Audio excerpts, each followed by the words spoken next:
Let's bet on Monday Night Football. In this video, I'm going to break down the analysis for my favorite pick between the Lions and the Ravens. Now, it is a little bit risky, I will admit it, but I love this pick because it's the perfect amount of nasty to get us to the window with a winning ticket. Welcome to the channel. My name is Peter Apple, and this is the home for all of my NFL picks moving forward. And the best way to sport, get all these picks for free.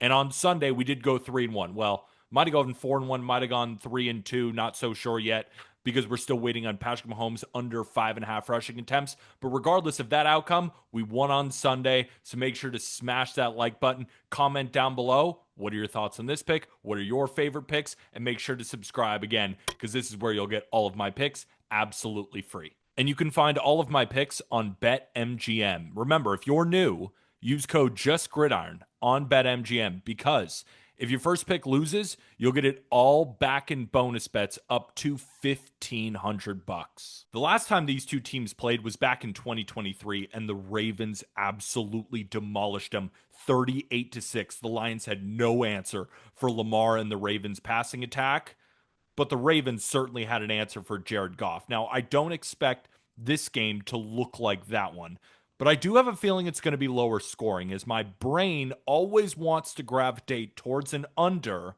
after both teams scored 40 plus points the previous week. Maybe it's a little bit contrarian, maybe I'm sick, but I just know that there's value to be had because it always comes with an overinflated line, and that's exactly what's happened here. The look ahead total for this game was 51 and a half. The Lions were picture perfect offensively, putting up 52 against the Bears, and the Ravens put up 41 against the Browns. Then the total reopened at 53 and a half and got up to the key number of 54. Line moves like that are meant for big time injuries. Quarterback gets announced out, the best edge rusher, the best player on defense, the best left tackle. Not just overreactions to the weeks prior after both teams put up 40 plus. And I just don't think that this game is going to look a lot like Ravens versus Bills that we saw in week 2 that everybody is hoping for. And normally when these totals are this high, right, 49 and a half, 50 and a half, these big old totals on primetime, they normally go under. The under is 45 and 28, a 61.6% hit rate when the total is 49 and a half or higher. There's also more trends pointing us towards the under. Rest is such a key factor, and I've talked about it plenty of times. Remember when we took the Chiefs versus the Eagles under 47 in week 2? Both teams were coming in with 8+ days of rest, and it hit with ease. Same thing applies here.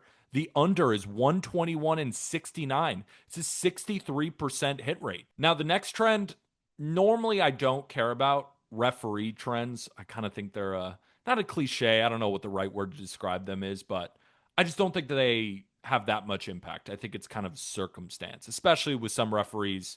They don't have enough games to form a real sample. But when one referee is the best at what he does, then I'm going to pay attention.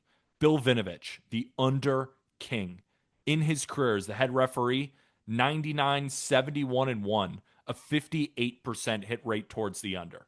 Now, I think there's a reason why his games tend to go under more than they go over. It's because of his let it go mentality. He lets the guys play, emphasizes physicality, which means the defenses can get a little bit more physical with these electric skill position players.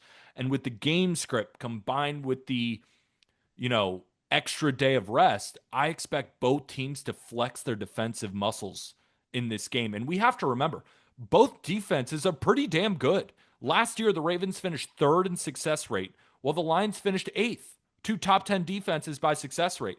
The Ravens defense really had one letdown quarter against the Bills, but other than that, the defense has been really strong behind Roquan Smith and Kyle Hamilton, and the Lions have been playing good defense so far, and they were a good defense last year. They ranked fourth in success rate in 2025. And most of the problems with Detroit kind of coming into this season were on the offensive side, right? They lose their OC, Ben Johnson. They lose their center, Frank Ragnow, to retirement.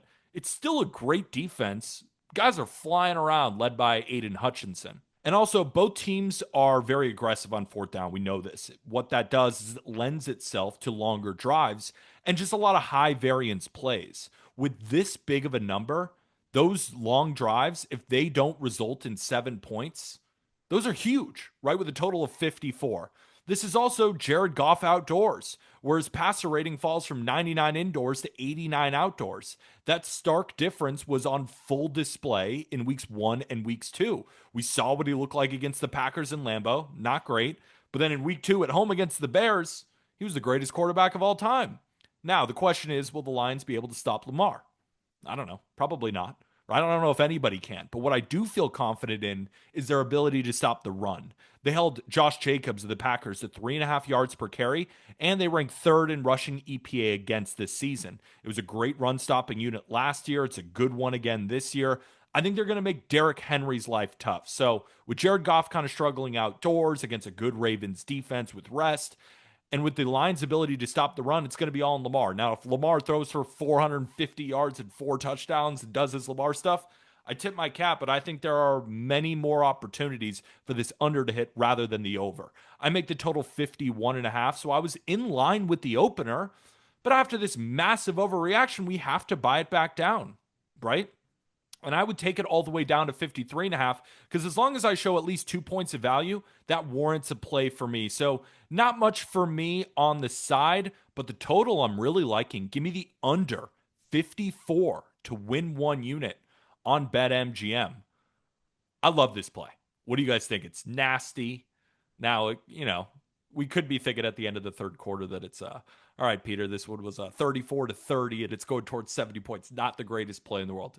You're right. That means everybody hits their touchdown parlays and all their props and the overs. And I just don't think that's happening on this game, especially on Monday night. Give me the under.